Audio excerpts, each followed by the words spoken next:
Hey there, history buffs. Have you ever wondered what America would be like without its confusing election process? Let's go back to the year 1787.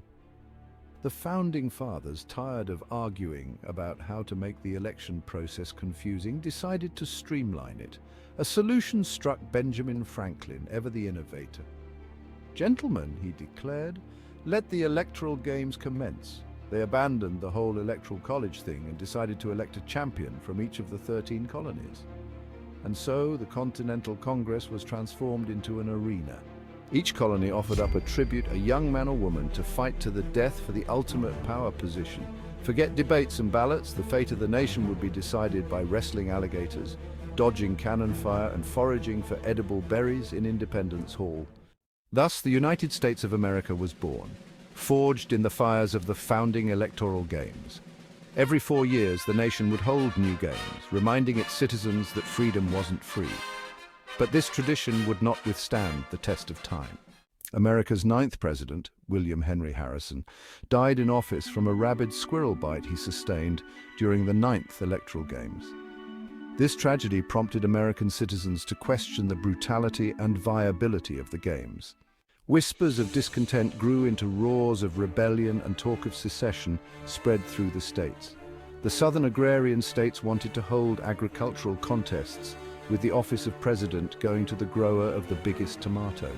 The northern urban states felt the prestigious job should be decided by slam poetry contests. This political impasse resulted in the Southern secession, which inevitably led to the American Civil War.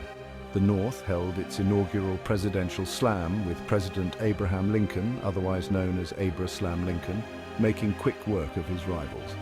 The South, on the other hand, decisively picked Jefferson Davis from Mississippi, a state notorious for getting things wrong, for having the biggest pumpkin in the tomato contest.